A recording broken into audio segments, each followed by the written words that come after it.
एक सेठ जी, आप यहाँ का मत सोचना, यहाँ के सेठ जी नहीं थे, हमारे उधर के सेठ जी थे ना। ऐसा ना हो कि यहाँ कोई सेठ जी हो और वो सोच ले शायद महाराज जी ने हमारे ऊपर ही किया दी। हमारे उधर के सेठ जी, एक सेठ जी जीवन में कभी भी कथा सुनने के लिए नहीं जाते थे। तो उनके घर से सेठानी जी ने एक बार कहा कि सुनो ना, तो कि हाँ देखो तो गांव में कथा हो रही है, जाओ ना सुन के आ जाओ। सेठ जी ने कहा एक बात बता तो कि हाँ, क्या कथा कमा कर देगी क्या? क्या कथा कमा कर देगी? क्या कथा में पैसे मिलते हैं? क्या कथा में पैसे मिलते हैं क्या, जो जाऊंगा कथा सुनने के लिए? तू रहने दे, ये काम तेरे हैं, तुझे जाना हो तो तू जाया कर। सेठानी जी ने कहा ठीक है।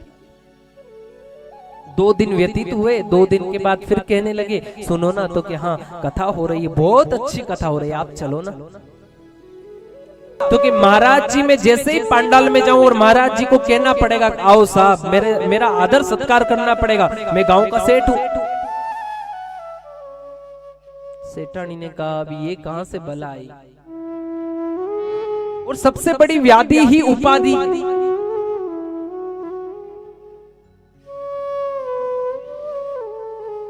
मन की व्याधि उपाधि है, मन की व्याधि गादी है। जो जिसके पास उपाधि आ गई है, जिसके पास गादी आ गई है, उसके मन में व्याधि आ गई है, उसके मन में अहंकार आ गया, अहम आ गया।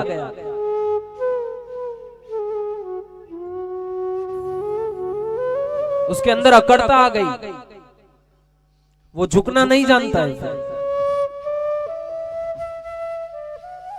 सेठानी जी ने कहा महाराज जी से जाकर कि महाराज जी आपकी बड़ी कृपा होगी। तो महाराज जी ने कहा बोलिए, आप बोलिए, आप क्या कहना चाहते? तो कि आपकी एक बड़ी कृपा होगी कि मेरे घर वाले इस कथा पंडाल में आए और आप उनका स्वागत कर देना, बड़ी कृपा होगी। शायद आपके एक बार कहने से उसके जीवन में कभी कथा उतर जाए तो शायद ये भाग्य सुधर जाएगा।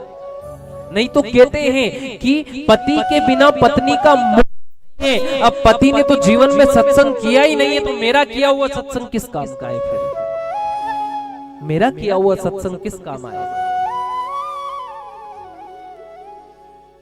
ठीक है। सेठ जी जैसे ही कथा में आते हैं और महाराज जी कहते हैं आओ साहब, पधारो साहब, पधारो साहब, पधारो साहब। सेठ जी सोचने लगे हाँ हाँ मैं आया, मेरा स्वागत हुआ है। आए सेठ जी जैसे ही आए, महाराज जी ने कहा बैठो साहब, बैठो। सेठ जी बैठ गए। सेठ जी ने आराम से बही खाते खोले, खंबा का सहारा लिया आराम से और बैठ गए। अब कब लिखते लिखते कब सेठ जी की नींद लग गई पता नहीं चला। कथा तो गई और नींद लग गई। और जब नींद लगी और नींद कब खुली? जब शाम को आरती होने लगी तब सेठ जी की नींद खुली। और सेठ जी की नींद खुली तब महाराज जी ने व्यासपीठ से कह दिया उठो साहब। सेठ जी ने कहा क्या बात है, कथा पूरी हो गई? तो क्या हाँ। सेठ जी को कहा महाराज जी ने जाओ साहब।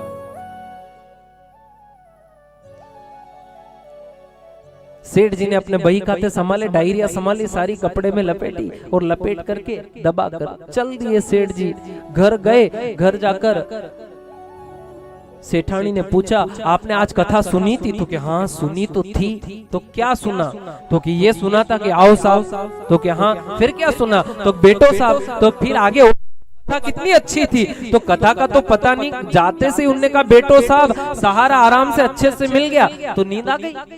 तो फिर एक बात सुनी थी तो क्या? तो के उठो साहब। तो फिर क्या सुने? फिर यही सुना कि जाओ साहब।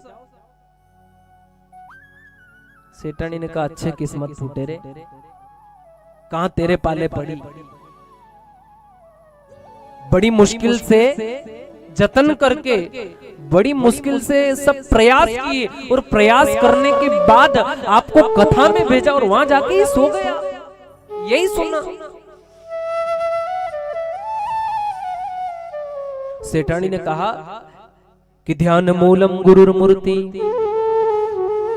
पूजा मूलम गुरुर्पदम,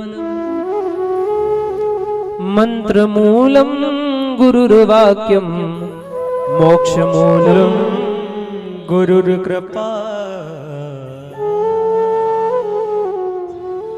कि सेठ जी आज एक काम करिए कि आज आपको पूरी रात सोना नहीं है, आज आपको ये बही खाते छोड़ना है। अगर आप चाहते हो कि आप कल का सत्संग श्रवण ना करने जाना पड़े तो आज की रात आपको मुझे देना पड़ेगी, सेठानी ने कहा। तो क्या, तो कि लो और बैठ जाओ, भगवान का भजन करो। तो क्या भजन करूं, सीखा कुछ नहीं, तो कि कुछ मत बोलो, इस माला को लेकर बैठे बैठे बोलो आओ साहब, बैठो साहब, उठो साहब, ने जाओ साहब, यही बोलो। पर क्योंकि ये मंत्र भी अगर व्यासपीठ से मिल गया तो शायद जीवन में कुछ सुधार आ जाएगा। ध्यान लगाओ गुरुदेव का। ध्यान मूलम गुरुर्मूर्ति, पूजा मूलम गुरुर्पदम, मंत्र मूलम गुरुर्वाक्यम, मोक्ष मूलम गुरुर्कृपा। ध्यान लगाओ, बैठो। सेठ जी ने हाथ में माला ली और माला लेकर चालू हो गए बैठे बैठे। अच्छी कम्बल ओढ़ ली पूरी तरह से, चारों तरफ से कम्बल ओढ़ करके माला लेकर बैठे हैं अपने कमरे में। और कमरे में बैठे तो क्या बोल रहे हैं, हाथ में माला है, मुंह पर एक ही शब्द चलते रह रहे, रट रहे हैं एक बात, क्या कि आओ साहब, बैठो साहब, उठो साहब, जाओ साहब, आओ साहब, बैठो साहब, उठो साहब, जाओ साहब, आओ साहब, बैठो साहब, उठो साहब, जाओ साहब, यही बोल रहे। और क्या योग थे। सेठ जी के घर में चोर घुसे और सेठ जी के घर में जैसे ही चोर ने खिड़की खोली और सेठ जी का कहना हुआ, चोर जान गए कि सेठ जी जग रहे थे, गलत जगह हाथ मार दिया। एक चोर ने कहा दूसरे से कि बुलाया है तो चुपचाप चल चलो, सेठ जी ने देख लिया है। और जैसे ही चोर अंदर गए, सेठ जी ने कहा बैठो साहब। सेठ जी तो आंखें बंद है, चारों तरफ से कम्बल को ओढ़ रखा है और जाप कर रहे हैं। ये चोर को पता नहीं है। चोर ने सोचा कि देख तो लिया, अब सेठ जी बोल रहे बैठो, नहीं तो अभी हंगामा हो जाए और लोग मरेंगे। तो क्या किया जाए, तो कि बैठ जाओ। सब चोर बैठ गए। थोड़ी देर बाद सेठ जी ने कहा उठो साहब। चोर घबराने लगे, अब तो मार पड़ी, अब तो आज तो पूरे बाजार में ले जा करके सबके सामने पीटेंगे, चोरी पकड़ा गई। सेठ जी ने कहा उठो साहब। चोर उठे और सेठ जी ने कहा जाओ साहब। और चोर ने जैसे ही सुना, खिड़की खुली और जो दौड़ लग गई। सेठ जी को पता चला, अरे मेरे घर में चोर, हंगामा हुआ, पूरे नगर उठ गए। कहने लगे कि चोर गए कहां, तो क्या आए थे इसी खिड़की से। और मैंने कहा जाओ साहब, तो वो दौड़ कर गए, तब मुझे पता है। सेठानी ने कहा याद रखना कि आज सिर्फ इतने से मंत्र से आपके घर में चोरी होती हुई बच गई है, तो जीवन पर्यंत अगर उस भगवान का संकीर्तन करोगे, भगवान का भजन करोगे, भगवान के नाम का जाप करोगे, तो ये जीवन की चोरी हो रही है ना, ये भी बच जाएगी अगर उस